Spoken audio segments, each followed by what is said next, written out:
अच्छा जी, जो रिसेंट हमने आपके साथ चैलेंजेस शेयर किए थे, उसमें से कुछ क्वेश्चंस में स्टूडेंट्स को प्रॉब्लम्स फेस करनी पड़ी थी। तो आज इस वीडियो में हम उन 2 और क्वेश्चंस को देखेंगे जो हमारे स्टूडेंट्स को सॉल्व करने में प्रॉब्लम्स फेस करने पड़े थे। तो इस प्रॉब्लम में हमारे पास टॉम कैट है और उसका ओनर उसके साथ खेलना पसंद करता है, और हमारे पास इसमें नॉर्म ये है कि टॉम कैट को साल में 30,000 मिनट्स चाहिए सोने के लिए, और हमारे पास उसके ओनर के वर्किंग डेज़ में वो उसके साथ 63 मिनट्स पर डे खेलता है और हॉलीडेज़ में 127 मिनट्स पर डे खेलता है। और हमने इसमें ये करना है कि हमने यूज़र से नंबर ऑफ़ हॉलीडेज़ ही इन करवाने हैं, और हमने उसके मुताबिक कैलकुलेट करना है कि वो उस साल में टॉम के साथ कितना खेलेगा। तो इसमें हमारे पास एग्जांपल में हम ये भी देख रहे हैं कि अगर वो हॉलीडेज़ 20 एंटर करता है, तो हमारे पास हमने उससे वर्किंग डेज़ कैलकुलेट कर लिए। इससे हमने देख लिया कि वो उस साल में उसके साथ कितने मिनट्स खेलेगा। तो अगर वो टाइम जो है वो 30,000 से ज़्यादा है, तो हम डिस्प्ले करवा देंगे कि Tom cat will run away, और अगर वो टाइम 30,000 से कम है तो हम स्क्रीन पे डिस्प्ले करवा देंगे टॉम स्लीप्स वेल। तो आइए इस प्रॉब्लम को कोड करने की ट्राई करते हैं। तो सबसे पहले हम वो वेरिएबल्स डिक्लेयर कर लेते हैं जो हमें अपने कोड में जिनकी ज़रूरत पड़ेगी।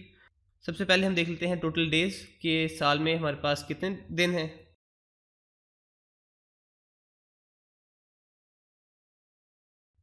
तो वो हमें पता है कि 365 है। उसके बाद हम हॉलीडे देख लेते हैं जो हमने यूज़र से इनपुट करवानी है।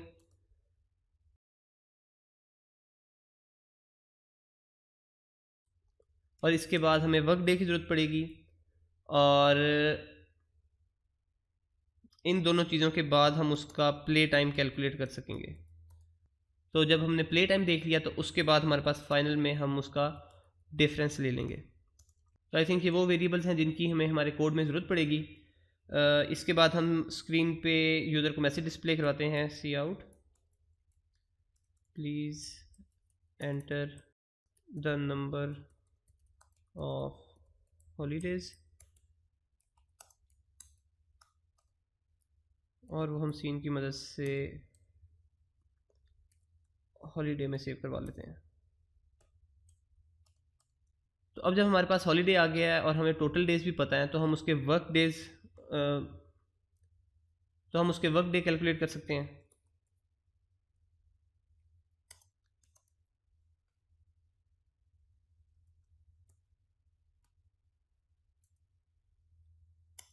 माइनस, और अब हम अपना प्ले टाइम कैलकुलेट कर लेते हैं। तो प्ले टाइम में हमारे पास है कि वर्किंग डेज़ को हमने 63 मिनट्स से मल्टीप्लाई करना है और हॉलीडेज़ को 127 से मल्टीप्लाई करना है। तो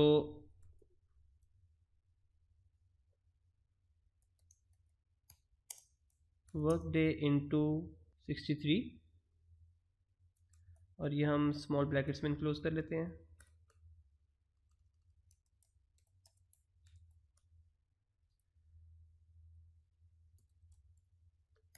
और हॉलीडे इंटू 127। तो ये हमने कैलकुलेट कर लिया कि वो इस साल में इतना उसका प्ले टाइम है टॉम कैट के साथ। तो अब हम उसका फाइनली डिफरेंस ले लेते हैं जिसकी बेस पे हमने चेक करना है।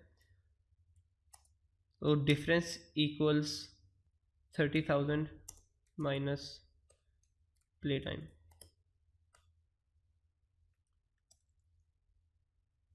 तो अब हम चेक कर रहे हैं कि if difference is greater than और इक्वल टू 0,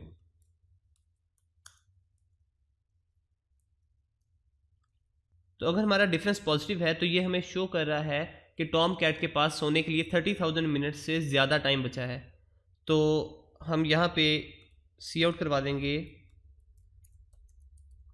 टॉम स्लीप्स वेल,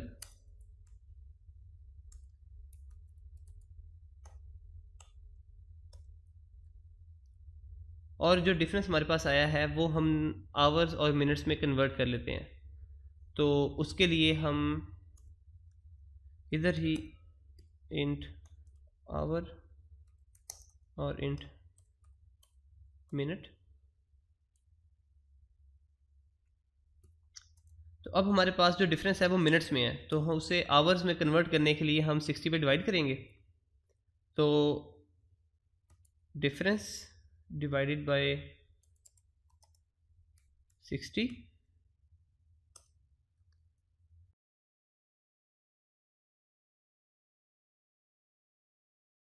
तो ये हमारे पास आवर्स आ जाएंगे, और मिनट्स के लिए हम करते हैं डिफरेंस माइनस,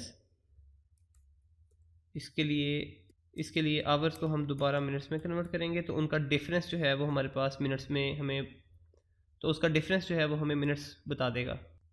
यानी कि आप सपोज करें कि अगर आपके पास डिफरेंस में 65 मिनट्स आते हैं, तो आवर्स को कैलकुलेट करने के लिए हम 65 को 60 से डिवाइड करेंगे, तो हमारे पास 1 आंसर आ जाएगा। तो आवर्स में हमारे पास 1 आ गया, और मिनट्स कैलकुलेट करने के लिए हम 65 में से उतने आवर्स माइनस कर लेंगे जो हमने ऑलरेडी कैलकुलेट कर लिए हैं। तो 65 माइनस 1 इंटू 60, तो हमारे पास m वेरिएबल में 5 आ जाएगा। तो हम स्क्रीन पे डिस्प्ले करवा सकते हैं कि अब हमारे पास आवर और मिनट्स में क्या क्या वैल्यूज़ आती हैं। तो सी आउट,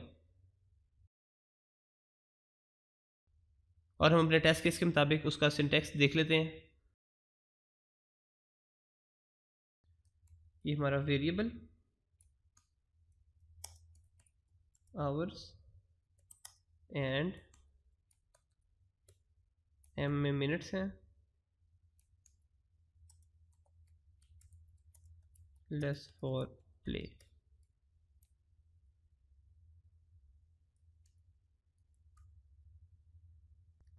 तो हमारी ये कंडीशन कंप्लीट हो गई है जिसमें डिफरेंस हमारे पास पॉजिटिव आ रहा है। तो अब एल्स में हम इसकी कंट्राडिक्टिंग कंडीशन हैंडल कर लेते हैं, और एल्स में हमें मोर और सेम यही कोड चाहिए, तो हम इसे कॉपी कर लेते हैं।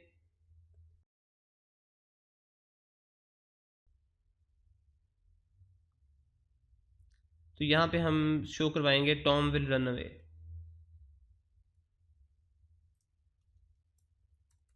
Tom will run away. लेकिन एक बात का आपको यहाँ पे ख्याल रखना पड़ेगा कि अब हमारे पास डिफरेंस जो है वो नेगेटिव में आ रहा है, क्योंकि हम ऊपर चेक कर रहे हैं कि डिफरेंस इज ग्रेटर देन और इक्वल टू 0। तो हमारे पास इफ़ में हम चेक कर रहे हैं कि हमारे पास जब डिफरेंस पॉजिटिव है, तो एल्स में हमारे पास डिफरेंस ऑब्वियसली वो नेगेटिव में आएगा। तो आवर्स और मिनट्स में कन्वर्ट करने से पहले हम उसे पहले पॉजिटिव में कन्वर्ट करेंगे। डिफरेंस इक्वल्स डिफरेंस इंटू -1, तो माइनस और माइनस प्लस हो जाएंगे, तो हमारे पास डिफरेंस जो है वो पॉजिटिव में आ जाएगा। और ये हमारा यहाँ पे कोड कंप्लीट हो गया है। इसे हम सेव करके कंपाइल करने की ट्राई करते हैं।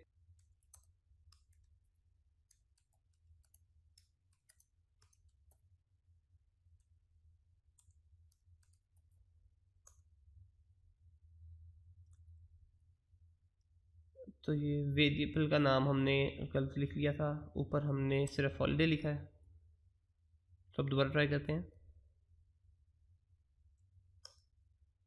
तो हमारा कोड कंप्लीट हो गया। तो स्क्रीन क्लियर करते हैं और अब इसे रन करते हैं। तो ये अपने टेस्ट केस के मुताबिक इसे हम ट्राई करते हैं। हॉलीडेज़ अगर हम 20 एंटर करते हैं, तो हमारे पास आ गया Tom स्लीप्स well, 95 hours and 25 minutes less for play. दूसरा भी ट्राई करके देख लेते हैं। 113, तो Tom will run away, 3 hours and 47 minutes for play. तो ये हमारा एक क्वेश्चन कंप्लीट हो गया। नेक्स्ट हमारे पास क्वेश्चन ये है जिसमें हमने 0 से 100 तक यूज़र से कोई भी नंबर एंटर करवाना है, और हमने उसे इंग्लिश में कन्वर्ट करके स्क्रीन पे डिस्प्ले करवाना है। जैसे अगर यूज़र नंबर में एंटर कर रहा है 25, तो हम उसे इंग्लिश में आउटपुट करवाएंगे 25। तो आइए अब हम इस प्रॉब्लम को कोड करने की कोशिश करते हैं। तो इसमें हमारे पास ये है कि हमारे पास 5 केसेस हैं, 0, 1 to 9, फिर 10 से 19, फिर 20 से 99 एंड देन 100। ये केसेस आपस में डिफ्रेंशिएट कैसे कर रहे हैं, इसमें देखें कि 0, 10, 11, 12 अप टू 19 ये सारी यूनिक वैल्यूज़ हैं जो बाकी सारों से डिफरेंट हैं। बाकी वैल्यूज़ में 1, 2, 3, 4, 9 तक ये हमारे पास जो वैल्यूज़ हैं, ये बाकी आगे जो वैल्यूज़ हैं 21, 22, 23, फिर 31, 34, 35, और ये आपस में मिलके एक पैटर्न बना रही हैं। तो अब हम इन केसेस को 1 बाय 1 हैंडल करते हैं, और वो हैंडल हम कैसे करेंगे वो हम किसी भी नंबर की यूनिट और 10th प्लेस के थ्रू करेंगे। तो सबसे पहले तो हम वो वेरिएबल्स डिक्लेयर करते हैं जिनकी हमें अपने कोड में ज़रूरत पड़ेगी। इंट नम, फिर यूनिट और इंट 10।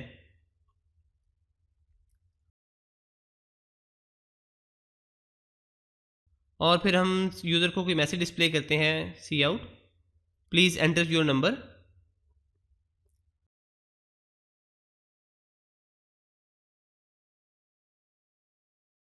और फिर हम सीन के थ्रू नंबर हमारा जो वेरिएबल है उसमें वो वैल्यू सेव करवा लेते हैं। अब ये वाले जो हमारे पास केसेस हैं 0 और 10 से 19 तक, ये वाली हमारे पास यूनिक वैल्यूज़ हैं, तो ये तो हमें हार्ड कोड ही करनी पड़ेंगी। तो वो हम कैसे करेंगे? हम चेक करेंगे if number double equals to 0,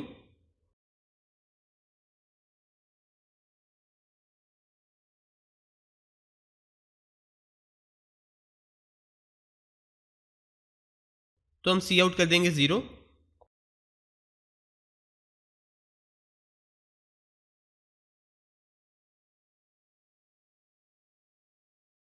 और अगर नंबर 10 है तो हम सी आउट करवा देंगे 10।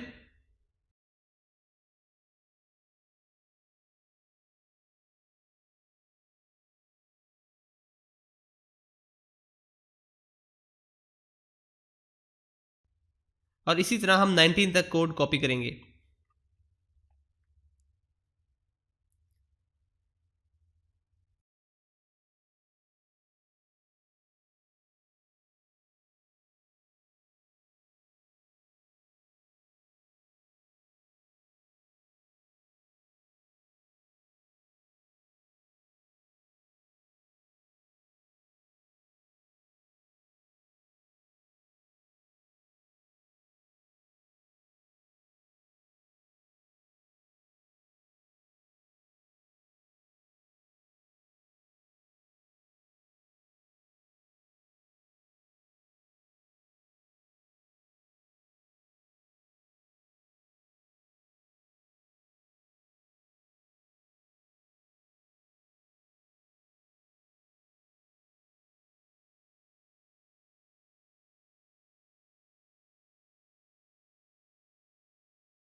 तो अब हमने 0, 10, 11, 12 और 19 तक ये वैल्यूज़ हैंडल कर ली हैं।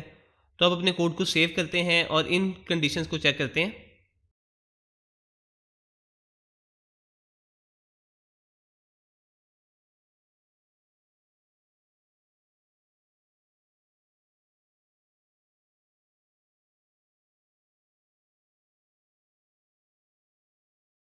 सपोज हम एंटर करते हैं 0 और दोबारा ट्राई करते हैं कोई, तो ये हमारे पास कोड हमारा सही काम कर रहा है। नेक्स्ट आप सपोज करें कि यूज़र कोई वैल्यू एंटर करता है बिलो 10, तो वो नंबर हमारे पास सिंगल वैल्यूड होगा। तो सिंगल वैल्यूड नंबर के लिए हमें उसकी यूनिट पे वैल्यू फाइंड आउट करनी पड़ेगी। तो सबसे पहले तो हम चेक करेंगे कि अगर वो नंबर 10 से लेस है तो हम उसकी यूनिट प्लेस फाइंड करेंगे। तो यूनिट इक्वल्स नंबर मॉड्यूलस 10, और हमें पता है कि अगर हम किसी भी नंबर का 10 से रिमाइंडर फाइंड आउट करें तो वो हमारे पास उसकी यूनिट वैल्यू होती है। तो अब हमारे पास अगर यूनिट वैल्यू में 1 हो तो हम स्क्रीन पे सी आउट कर देंगे 1, 2 हो तो 2 कर देंगे, और इसी तरह हम 9 तक अपनी बाकी कंडीशन हैंडल कर लेंगे।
तो हमने अब अपना ये वाला केस भी हैंडल कर लिया है, तो इसे सेव करके ट्राई करते हैं। अब सपोज करें हम एंटर करते हैं 9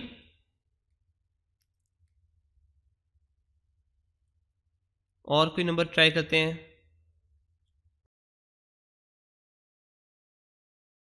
और हम अपने पिछला वाला केस भी चेक कर लेते हैं कि वो वाला ख़राब ना हुआ हो। तो अगर हम 17 एंटर करें तो ये भी ठीक है। नेक्स्ट आप सपोज करें कि हमारे पास यूज़र जो है वो 19 से ग्रेटर कोई वैल्यू एंटर करता है, तो वो 2 वैल्यूड नंबर होगा। तो उसमें हमें यूनिट और 10 दोनों प्लेसेस फाइंड आउट करनी पड़ेंगी। तो अगर हमारे पास यूज़र 19 से ग्रेटर कोई नंबर एंटर करता है तो हम उसके यूनिट और 10 दोनों फाइंड आउट कर लेंगे। यूनिट हमने ऑलरेडी फाइंड आउट कर लिया है,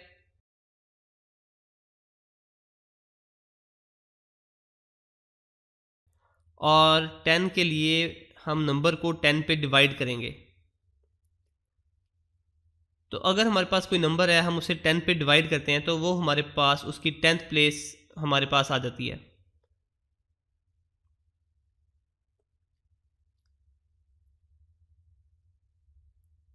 तो अब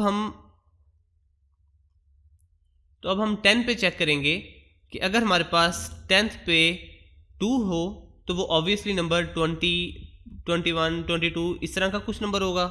तो हम स्क्रीन पे सी आउट कर देंगे 20। अगर 3 हो तो 30 समथिंग, 4 हो तो 40 समथिंग एंड सो ऑन।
तो अब हमने ये वाली सारी अपनी कंडीशंस हैंडल कर ली हैं,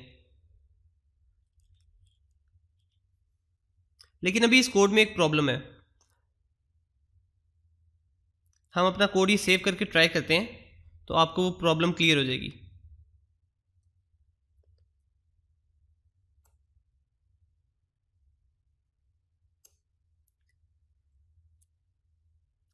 अगर आप सपोज करें कि हम एंटर कर रहे हैं 23, तो हमारा कोड हमें सिर्फ 20 सी आउट कर रहा है, क्योंकि हमने इसकी यूनिट वैल्यू भी हैंडल ही नहीं की। तो उसके लिए हमें क्या करना पड़ेगा, हमें ये 10 वाली सारी कंडीशंस यूनिट से पहले चेक करनी पड़ेंगी। तो हम अपनी 10 वाली सारी कंडीशंस कॉपी करते हैं,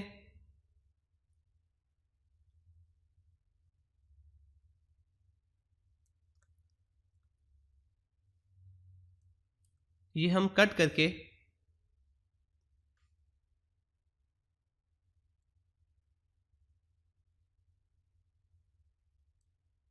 इधर पेस्ट करते हैं।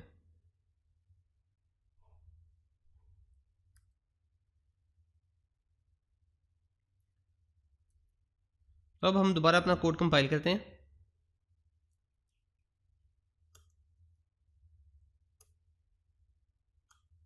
अब अगर हम एंटर कर रहे हैं 23,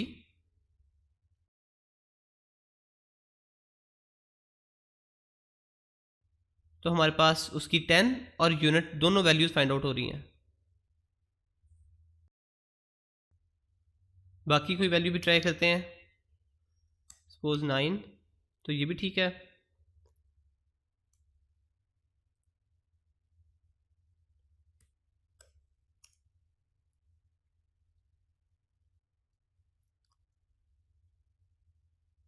और बस एक वैल्यू हमारी अब रह गई है, वो है 100।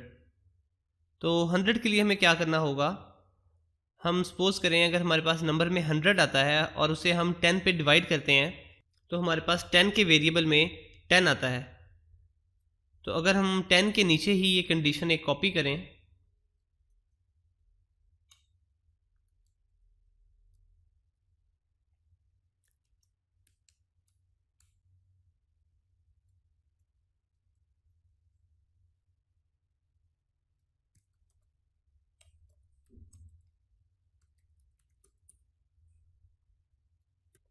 तो अब ये हमारा सारा कोड कंप्लीट हो चुका है।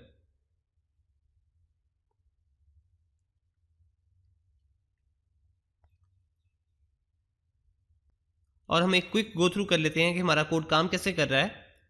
हम सबसे पहले अपना वेरिएबल्स डिक्लेयर कर रहे हैं और सिन की मदद से यूज़र से एक नंबर में हमने उसकी वैल्यू स्टोर करवा ली है। और फिर हम चेक कर रहे हैं कि अगर उसकी वैल्यू 0, 10 से 19 तक कोई वैल्यू है तो हम वैसे उसे स्क्रीन पर डिस्प्ले करवा देते हैं। उसके बाद हम चेक कर रहे हैं कि अगर हमारे पास नंबर जो है वो 19 से ग्रेटर है तो हम उसकी यूनिट और 10 दोनों प्लेसेस फाइंड आउट कर रहे हैं। और फिर हम चेक कर रहे हैं कि उसके पास 10 में कौन सी वैल्यू स्टोर्ड है, वो हम सी आउट करवा देते हैं। और उसके बाद हम चेक कर रहे हैं कि उसके पास यूनिट में कौन सी वैल्यू है, और जो वैल्यू होगी वो हम स्क्रीन पे डिस्प्ले करवा देंगे। और इसी तरह अगर यूज़र कोई नंबर 10 से बिलो एंटर करता है तो हम उसकी सिर्फ यूनिट प्लेस फाइंड आउट कर रहे हैं और हम चेक कर लेंगे कि यूनिट में कौन सी वैल्यू है और वो हम स्क्रीन पे डिस्प्ले करवा देंगे।